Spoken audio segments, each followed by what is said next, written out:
s'appelle Espoir. Cela fait maintenant quelques temps que je la côtoie. La réalité jaloux sûrement notre relation parce que j'embrasse et j'embrasse. Et j'embrasse avec conviction chacune de ses paroles comme si à leur contact je perdais mes mots et je confesse que j'ai parfois peur qu'elle me laisse. Oui, c'est au bord du gouffre que j'essaye le plus souvent de me pendre à la raison. Pourtant, il suffit d'avoir la corde au cou pour réaliser qu'on s'attache à l'espoir.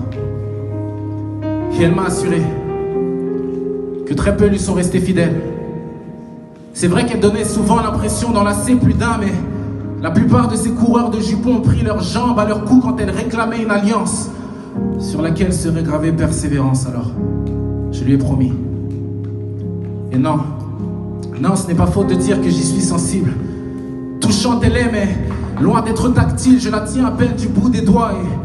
Et dans mon imagination, elle a les formes de l'impossible. Vêtue de la robe de la foi, elle danse avec volupté sur la piste de mes doutes. Et même lorsque la nuit entre dans la danse, elle se déhanche avec brio. Et chacun de ses gestes apporte une lumière, donnant même aux ténèbres de quoi broyer du noir. Et je vous l'accorde, c'est vrai qu'en la regardant, elle peut faire mine de ne pas faire de cadeau, mais j'ai remarqué une chose, c'est qu'à toutes les personnes qui lui avaient fait confiance, elle s'est toujours transformée en récompense. Est-ce que c'est moi ou sans elle l'avenir sonne tellement faux? Et c'est quand je décroche de ces visions qu'elle m'appelle pour me rappeler que notre relation ne tient qu'à un coup de fil, que les subterfuges des choses visibles sont aussi prévisibles que des passes téléphonées, que Satan fixe le standard de cette société qui n'est en fait qu'un vulgaire numéro. Et elle m'a assuré qu'on surmonterait des montagnes ensemble. Et j'ai souvent du mal à croire qu'elle tient à moi, car à chacune de nos rencontres, elle ne cesse de me pousser vers le vide, comme si le néant n'était plus une certitude, comme si les vérités n'étaient plus des vérités, comme si la mort n'était plus en vie.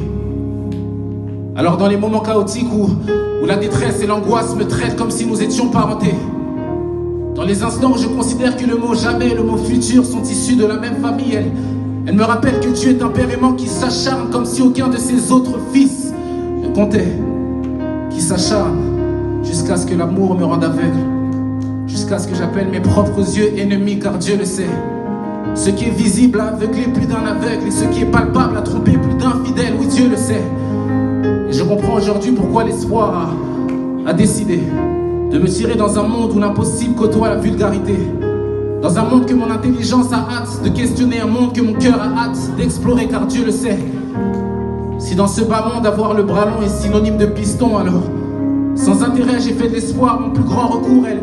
Elle me pousse à tendre les mains vers celui qui a tendu les siennes vers les miennes en la personne de Jésus-Christ. Elle me chuchote qu'il m'a fabriqué un passeport pour le ciel et que je peux désormais voyager en traversant les circonstances en toute confiance. Et même quand face à cette grâce, je me sens étranger. Elle me dit qu'il m'a promis de tenir sa parole pour que je m'y réfugie. Et quand je marche dans la vallée de l'ombre de la mort, elle me dit que l'enfer brûle toujours celui qui s'y assoit, mais forge toujours celui qui le traverse. Et c'est dans ces moments que je comprends que Jésus-Christ est Seigneur. Et si nous sommes son temple, alors je dirais qu'il est maître de maison.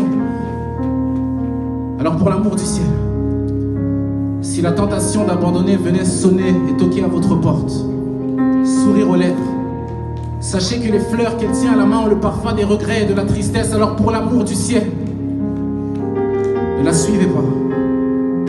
Et gardez toujours l'espoir.